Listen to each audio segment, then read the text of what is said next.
하나님 말씀 베드로후서 2장 15절부터 19절까지 다 같이 읽겠습니다.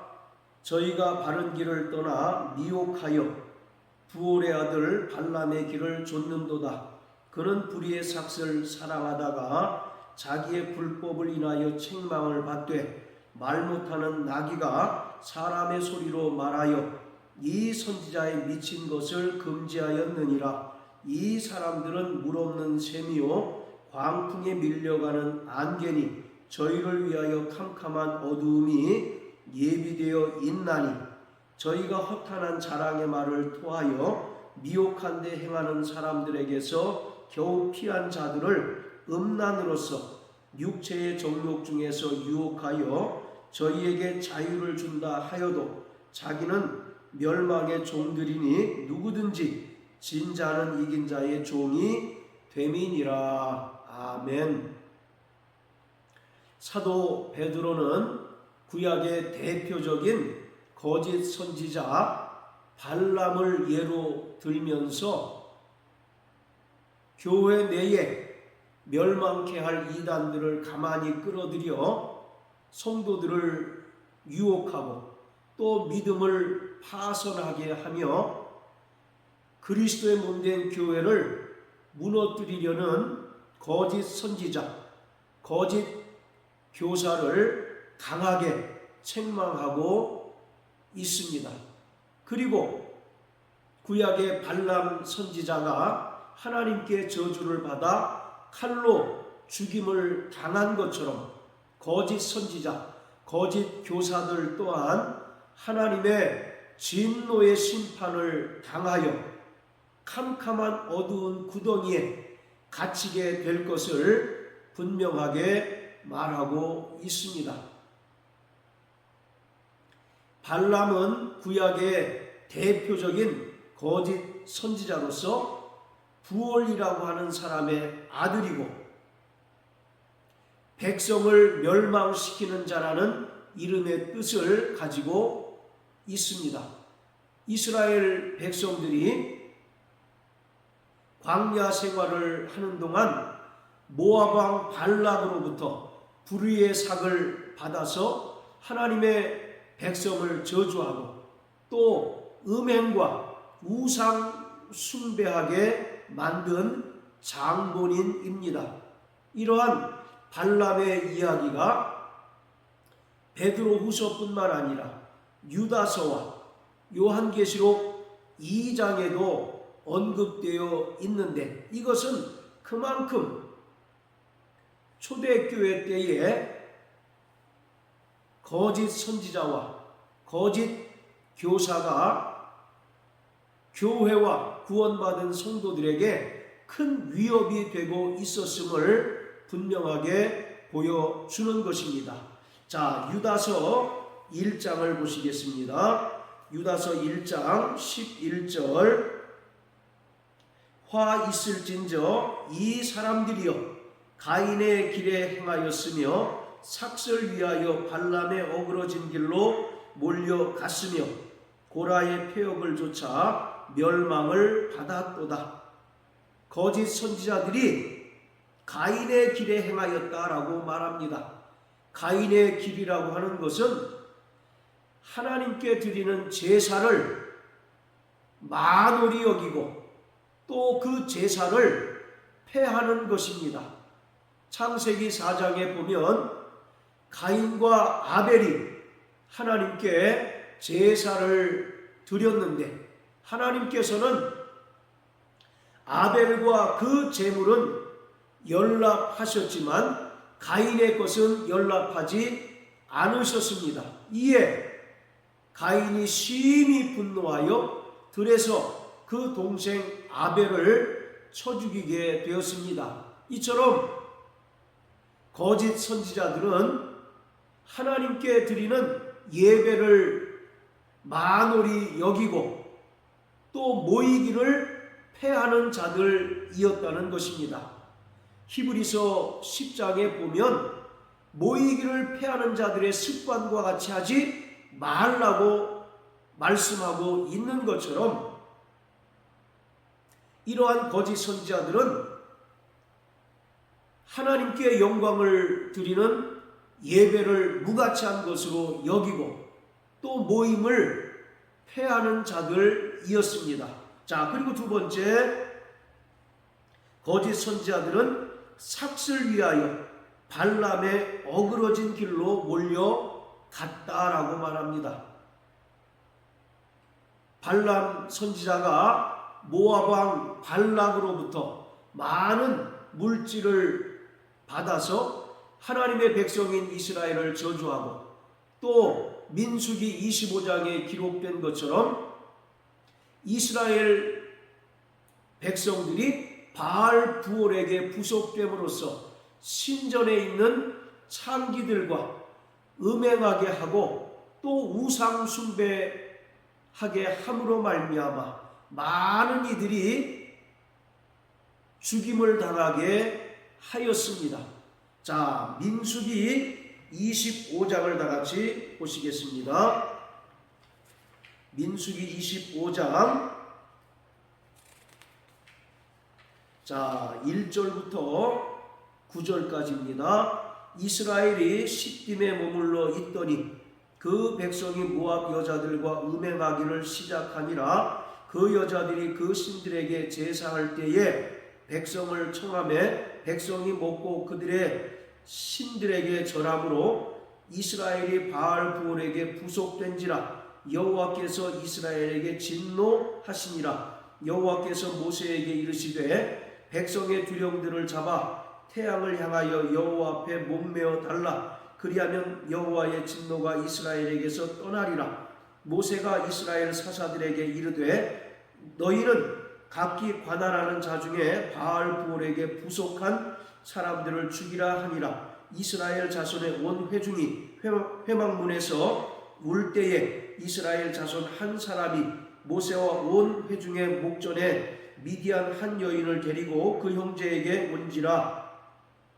제사장 아론의 손자 엘르아살의 아들 비느하스가 보고 회중의 가운데 일어서서 손에 창을 들고 그 이스라엘 남자를 따라 그의 막에 들어가서 이스라엘 남자와 그 여인의 배를 꿰뚫어서 두 사람을 죽이니 연병이 이스라엘 자손에게서 그쳤더라.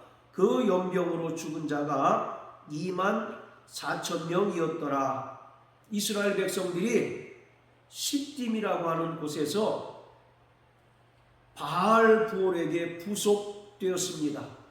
즉 바알 신을 섬기게 되었다는 것입니다. 그리고 바알 신에게 섬기는 제사의 의식이 신전에 있는 창기들과 행음을 하는 것입니다. 이 결과 하나님께서 이스라엘 백성들에게 연병을 내리셔서 그 연병으로 인하여 죽은 자가 24,000명이 되었다라고 말합니다. 이와 같이 거짓 선지자들도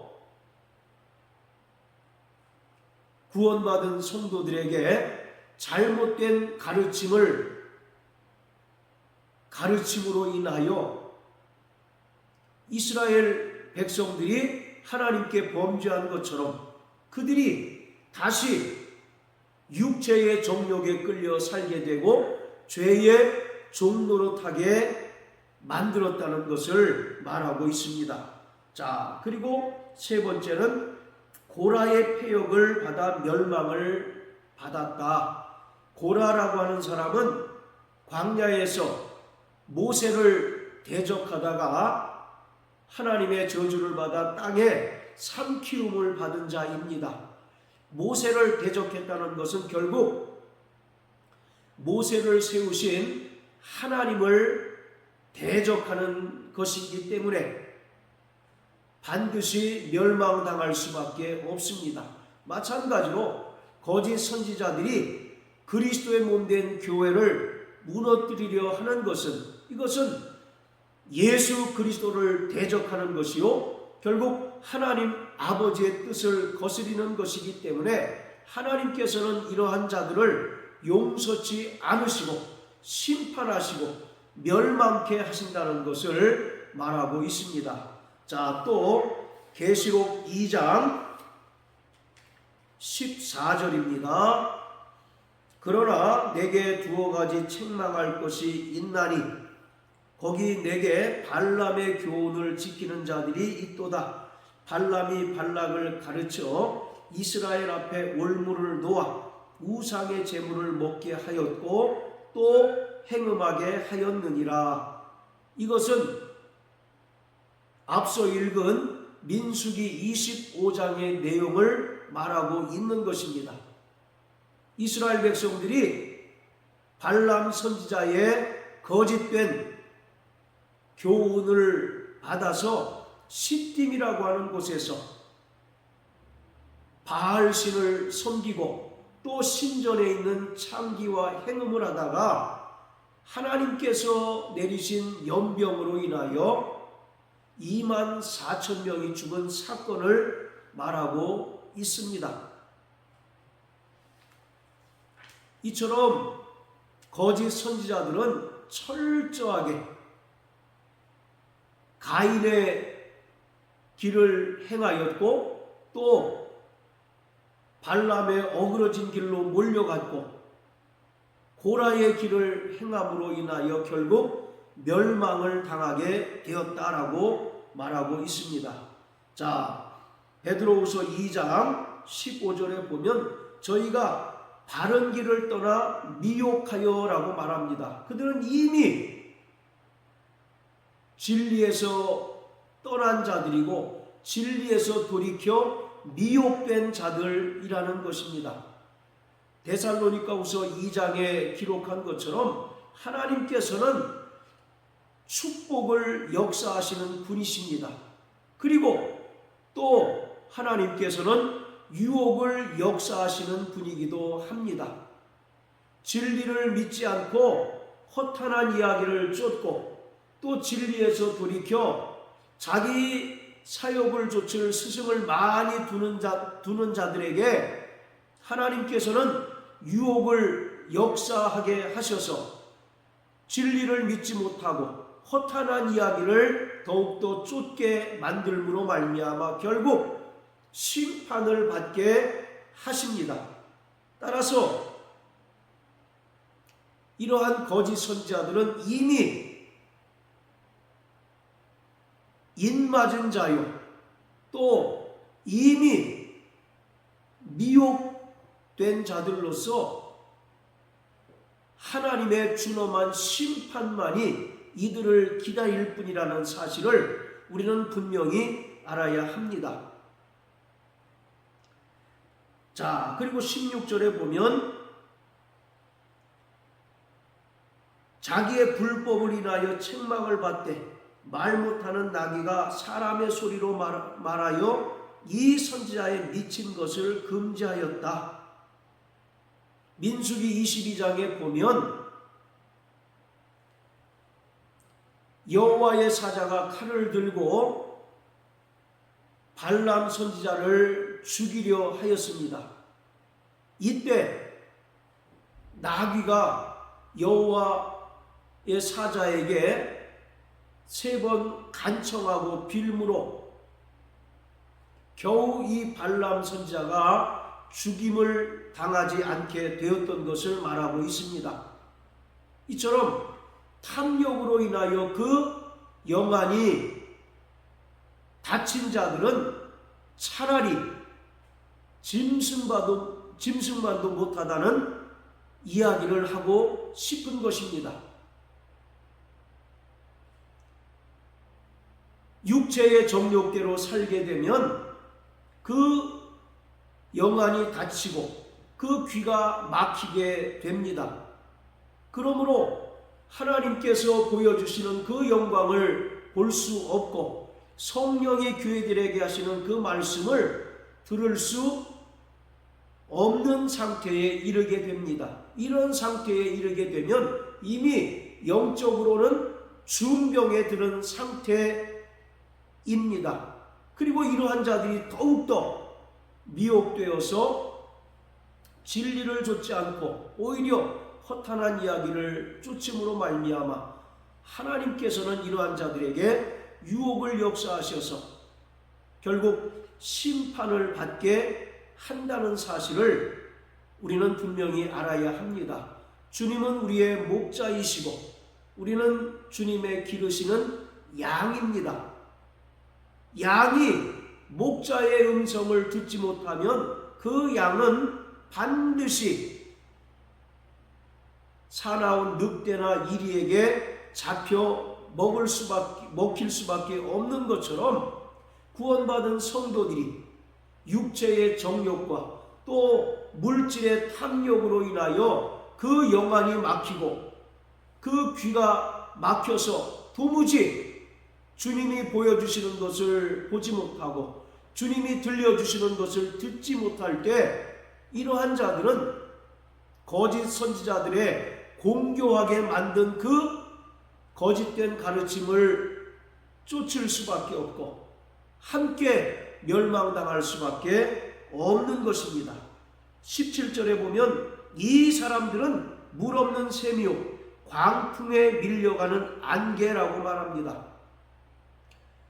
물 없는 샘이라고 하는 것은 겉으로는 번지르르한 것 같지만 그 실상을 들여다보면 전혀 영적인 유익이 없는 것을 말합니다. 샘의 모양은 있지만 정작 그 안에 목을 축일 수 있는 물이 없는 것을 말하는 것으로 그들이 아주 화려한 언변을 통해서 사람들에게 미혹한다 할지라도 그 실상에는 우리에게 영적인 유익이 전혀 없다는 것을 말하고 있습니다. 그리고 그들은 광풍에 밀려가는 안개라는 것입니다. 그들이 하는 것들은 결코 영원하지 않다는 것입니다. 그리고 이러한 자들은 결국 캄캄한 어두움이 예비되어 있다는 것입니다. 바로 캄캄한 어두움이라고 하는 것은 무적행 또 최종적인 의미로서의 지옥을 말하는 것으로 이러한 자들은 결국 구약의 거짓 선지자 발람이 하나님께 심판을 받아 멸망당한 것처럼 이들도 영원히 꺼지지 않는 지옥 불구덩이에 던져질 수밖에 없다는 사실을 분명하게 말합니다. 자, 그리고 18절 19절에서는 그들의 거짓된 가르침에 대하여 베드로가 폭로하고 있는데 그들은 한 번 구원받았으면 다시는 율법을 지키지 않아도 된다고 가르침으로 인하여 방탕한 삶을 살게 하고 또 육체의 정욕에 끌려 살아가도록 만듭니다. 그 대표적인 인물이 요한계시록 2장에 나오는 니골라당입니다. 이들은 무율법주의를 주장합니다. 구원받은 성도들이 성화의 삶을 살아가는 동안에 율법의 계명이 절대적으로 필요합니다. 비록 율법이 명한 그 의식이나 또 성전에서 드려지는 그 제사는 예수 그리스도로 말미암아 폐하여졌지만 율법의 계명은 여전히 유효하고 또 성도들이 성화의 삶을 살아가는데 절대적으로 필요합니다. 그렇지만 이러한 영지주의자들 또 니골라당과 같은 무율법주의를 주장하는 자들은 한 번 구원받은 자들은 율법에 얽매여 살 필요가 없고 무슨 죄를 저질러도 전혀 구원과 상관없다라고 가르치고 또 그와 같이 주장을 합니다. 그렇기 때문에 18절에 보면 미혹한 데 행하는 사람들에게서 겨우 피한 자들을 음란으로서 육체의 정욕 중에서 유혹하여 저희에게 자유를 준다 하여도 자기는 멸망의 종들이다 라고 말합니다. 즉 한 번 은혜로 구원받은 자들은 모든 것에서 자유하기 때문에 어떠한 죄를 범하여도 무방하다라고 이와 같이 가르친다는 것입니다. 이러한 것은 다시 멸망의 종이 되게 하는 것이고 또 죄에 대하여 죽고 의에 대하여 살게 된 구원받은 성도들을 다시 죄의 종 노릇하게 만든다는 것을 말하고 있습니다. 그러므로 사랑하는 성도 여러분, 우리는 날마다 우리의 믿음의 눈이 열려서 하나님의 영광을 바라보아야 하고 성령이 교회들에게 하시는 그 말씀을 듣고 그 말씀에 순종하고 그 말씀에 더욱더 견고히 서는 자가 되어야 합니다. 그럴 때 우리는 우리를 유혹하고 우리를 넘어뜨리고 또 우리의 믿음을 혼잡케 하려고 접근하는 그 어떤 거짓 선지자들의 괴계를 능히 방비할 수 있는 것입니다. 그러므로 날마다 성령이 교회들에게 하시는 그 음성을 듣고 그 음성을 조차 순종하는 삶을 살아내는 저와 여러분들 되시길 주의 이름으로 축원합니다. 할렐루야.